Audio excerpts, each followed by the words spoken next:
The US military secretly burned 20 million pounds of toxic chemicals from 2016 to 2020 in communities all around the United States. I'm talking cancer, inability to produce antibodies, fertility and child developmental issues. These PFOSs and PFASs that they burned are known as forever chemicals because they stay in the environment and your body for a long time. I've linked a contamination map with all the military bases, so see for yourself if you've been drinking contaminated groundwater. What's up, Doomers? On March 23rd, 2021, Bennington College released a paper in which they documented the US military's reckless effort to incinerate the aqueous firefighting foam, or AFFF, which I'm just gonna call the foam. The military secretly burned 20 million pounds of it from 2016 to 2020 in states like New Hampshire to Colorado, all around the US, with nearby residents feeling like they've been gassed. Not to mention the military's use of the foam during training exercise, with it then contaminating the groundwater and nearby residents finding chemicals in their blood. You might be saying, oh, but this is from 2 years ago, it's not relevant anymore. Well, the Navy's Red Hill fuel storage facility just had an accident and spilled 1,300 gallons of it, so I still think it's worth talking about, especially because the military hasn't got rid of all their foam yet. That specific facility has been leaking toxic chemicals for years, by the way, with residents getting sick, but it deserves its own video, and I can't make that until after March 15th, because that's the deadline the EPA gave to the DOD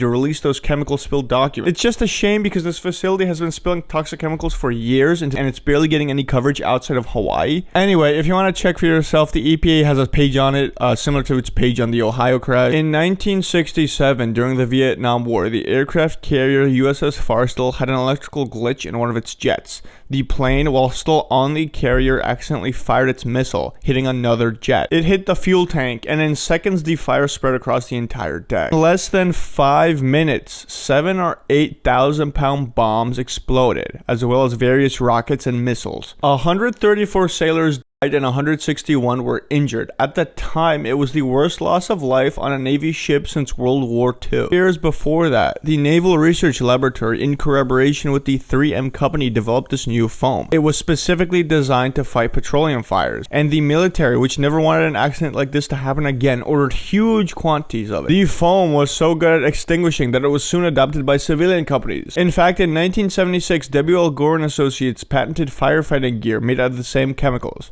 The same toxic chemicals. Although the top consumer was still the military, with it accounting for around 75% of consumption. But pretty soon, worrisome reports started coming out about the health effects of the foam. First one I see goes back to 1973 by the Air Force, and by the 2000s, the military knew that these toxins were building up in blood. But it's not just the military. DuPont, which was responsible for creating civilian products using PFAS, and 3M, which was, the company responsible for the foam, were responsible for hiding or just straight up lying about the health effects of this to the public. 3M knew that this chemical was toxic all the way back to 1950. There's leaked emails that suggest that the Trump administration and the EPA both tried to cover it up, with an aide calling it a potential public relations nightmare. To which I'm like, Jim Holmes, who served in the military for 25 plus years, lost his daughter to brain cancer. The Air Force base they lived on frequently used the foam during training exercises, which then contaminated the groundwater, with residents having much higher rates of brain and breast cancer, while the Air Force didn't say anything. So yeah, perhaps it should be a public relations nightmare. But it wasn't until 2021 that the DoD was required to phase out its use. The deadline for that is October 2024. Lawsuits started coming in. So in 2016, before it was declared a toxic substance, the US military started shipping it to incinerators. Now I want you guys to think about this.